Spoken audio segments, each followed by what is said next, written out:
Thank you very much, Jack, for that introduction. Thanks for the invitation as well to you and the Grey Panthers and the other colleagues.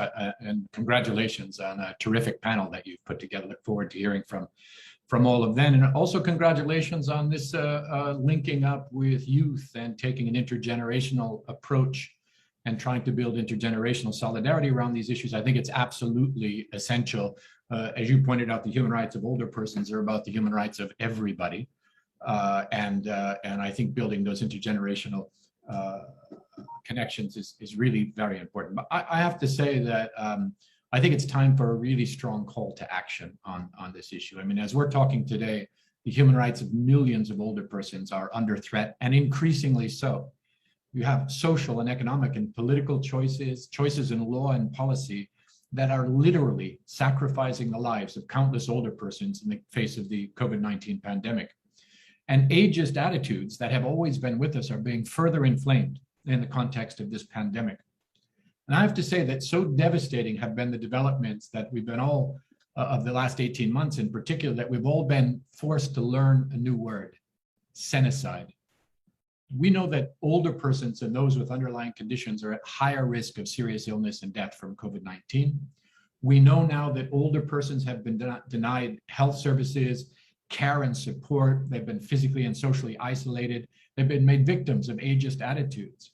And we know that despite there being a very diverse group, older persons in general have been painted as vulnerable and branded as burdens to society throughout this pandemic, even though it's older persons who are often the pandemic's caregivers and volunteers and community leaders, upon whom communities are relying through the pandemic.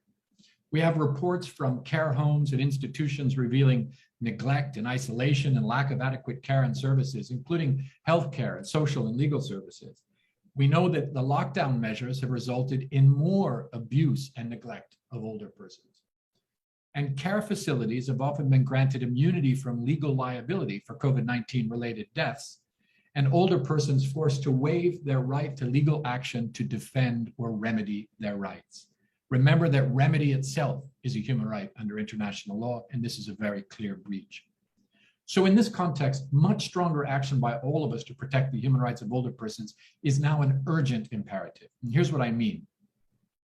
We start always with the Universal Declaration of Human Rights, adopted after the horrors of the Second World War, 1948, because it's the cornerstone of the entire modern international human rights movement. That was supposed to be a break from the horrors of the past and a promise of a more dignified future. But when the Declaration was drafted, with all of its great 30 articles eloquently articulating the building blocks of what was supposed to be a new order of freedom from fear and want, the drafters made an error. Because for all of its wisdom and balanced content, it doesn't have a general prohibition on discrimination on the basis of age. That's really remarkable because the Universal Declaration explicitly prohibits discrimination on the basis of race, color, sex, language, religion, political or other opinion, national or social origin, property, birth, or other status, but not a word about age. And that becomes even more important when you realize the Universal Declaration is the main source document for all of the subsequent international human rights covenants and conventions that contain almost nothing explicit about aging and age discrimination. This has meant that very little attention has been given to the human rights of older persons at the international level, even less so, frankly, at the national level. So over all of these decades, the Universal Declaration of Human Rights has left this gap that really needs urgently to be filled. Why now? Well, because first, the human life cycle is changing. Human beings are living longer, working longer, creating longer, participating longer.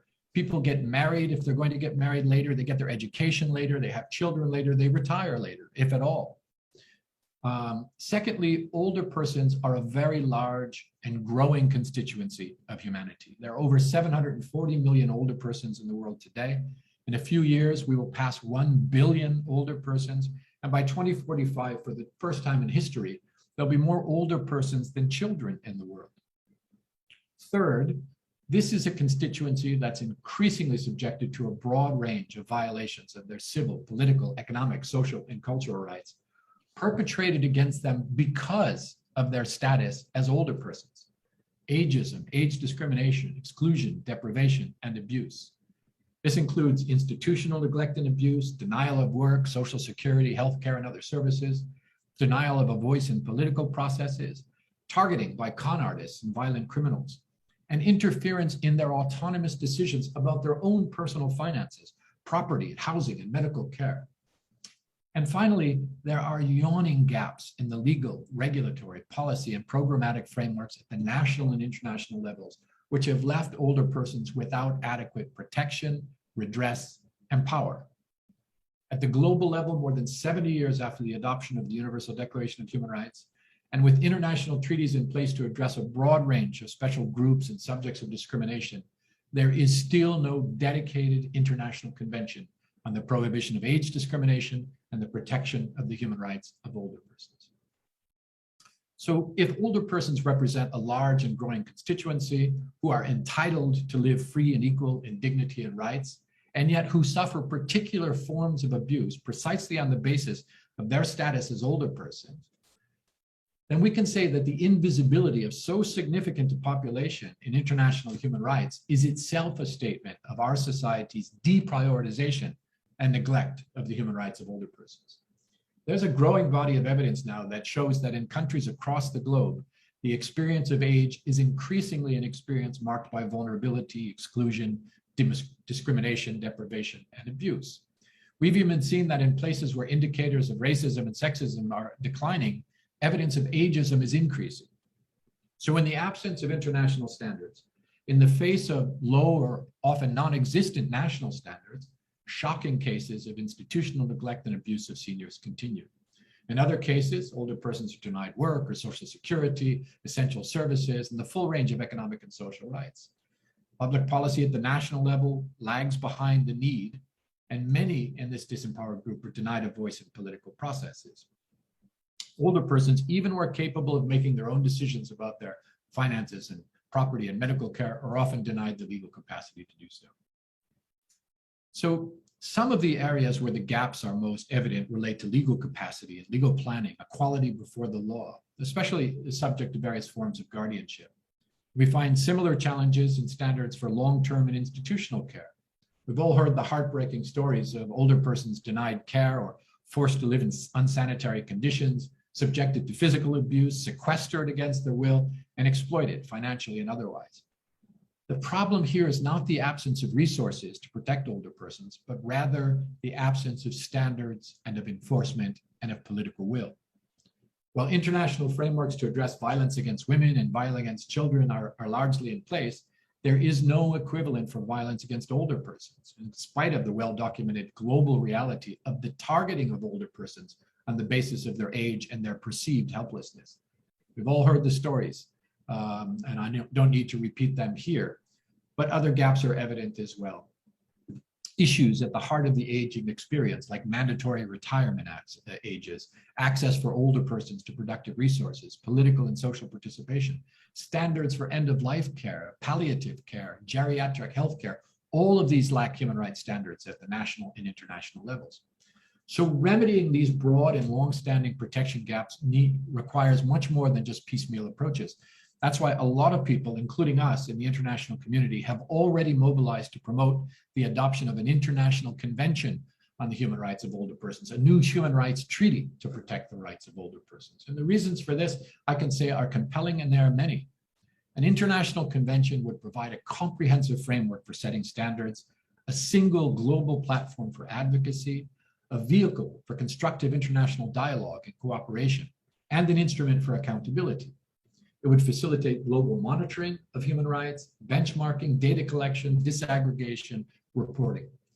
Most importantly, the convention would catalyze a paradigm shift away from the failed, charitable, and traditional approaches to aging of the past, and toward the recognition of older persons not as victims, but as rights holders, to move away from charity into accountability, from arbitrariness into the rule of law, and ultimately from pity into power. Today, it's simply a fact of life that older persons live longer, work longer, create longer, participate longer, and contribute longer. There's nothing magical that happens at the age of 60 or 65 that explains differential treatment on the basis of age. Only discrimination does. And that discrimination has got to end. Now, it's been 10 years since the UN's Working Group on Aging began its work, charged with looking at the development of a new international instrument, a new treaty on the human rights of older persons. Already at its organizational session in February of 2011, my office highlighted the global situation of older persons and many of these critical challenges and gaps. Now, more than a decade later, whatever modest progress they've made has been entirely overshadowed by the tragic impact of COVID-19 on older persons. What we have witnessed in the past year across the globe in rich countries and poor has to be a wake-up call for all of us. The pandemic has pulled back the curtain on an ugly reality, one of ageism and age discrimination, neglect and abuse, one of preventable sickness and death. There's no more time to waste in moving forward to fill the normative and protection gaps confronting the human rights of older persons. So in recovering and rebuilding from the pandemic, we can't just go back to where we started. If our dismal record of the last 10 years of the working group or the horrors of the past 18 months are any indication of our future progress, we will fail. And the cost to the dignity, rights, and lives of millions of older persons will be recorded with shame in the ledgers of history. Let's say it out loud. The COVID pandemic and many of the policies adopted by states to respond to it have actual cenicidal implications. We need to work differently, more quickly, and with more determination to protect the human rights of older persons. This cannot be business as usual. Thank you, Jack.